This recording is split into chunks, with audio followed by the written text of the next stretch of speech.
வணக்கம். இந்த கலிகாலத்துல மனிதனுக்கு பலவிதமான துன்பங்கள் ஏற்படுது. அந்த துன்பங்கள்ல முக்கியமான ஒரு துன்பமாக நாம சொல்றது என்ன அப்படின்னா, திருமணமானது தள்ளி போகுது. பல வயது ஆன பிறகும் திருமணம் கைகூடாமல் இருக்கக்கூடிய பல மனிதர்களையும் நம்மளால பார்க்க முடியுது. அப்படியே திருமணமானது நடந்தாலும் கணவனுக்கும் மனைவிக்கும் இடையே பலவிதமான கருத்து வேறுபாடுகளும் சண்டை சச்சரவுகளும் இருக்கு.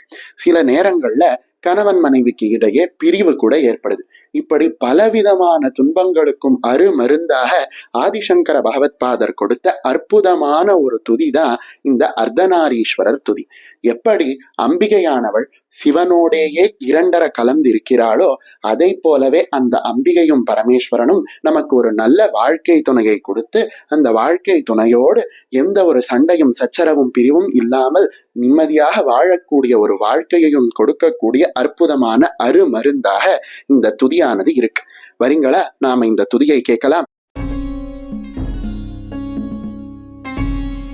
சாம்பேய கௌரார்த்த சரீரகாயை கற்பூர கௌரார்த்த சரீரகாய தம்மில்லகாயை ச ஜடாதராய நம சிவாயை ச நம சிவாய கஸ்தூரிகா குங்கும சர்ச்சிதாயை சிதாரஜः புஞ்ச விசர்ச்சிதாய கிருதஸ்மராயை விகிருதஸ்மராய நம சிவாயை ச நம சிவாய ஜனத்வனத் கங்கண நூபுராயை பாதாப்ஜராஜத் பணிநூபுராய ஹேமாங்கதாயை புஜகாங்கதாய நம சிவாயை ச நம சிவாய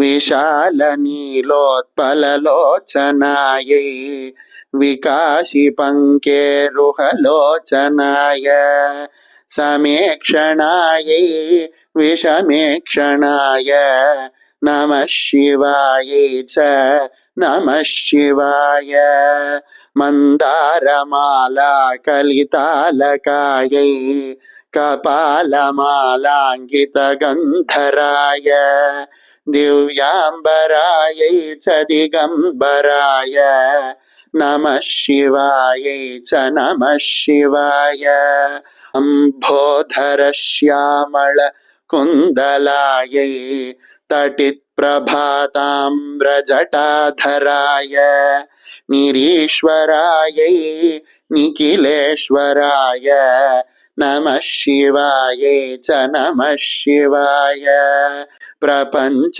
சிருஷ்ட்யுன்முகலாஸ்யகாயை समस्त संहारक तांडवाय जगज्जनन्ये जगदेकपित्रे नमः शिवायै च नमः शिवाय प्रदीप्तरत्नोज्ज्वलकुण्डलायै स्फुरन्महापन्नकभूषणाय शिवान्वितायै च शिवान्विताय नमः शिवायै च नमः शिवाय एतत्पठेतष्टकमिष्टदं यो भक्त्या समान्यो भुवि दीर्घजीवी प्राप्नोति सौभाग्यमनन्तकालं भूयाः सदा तस्य समस्तसिद्धिः इति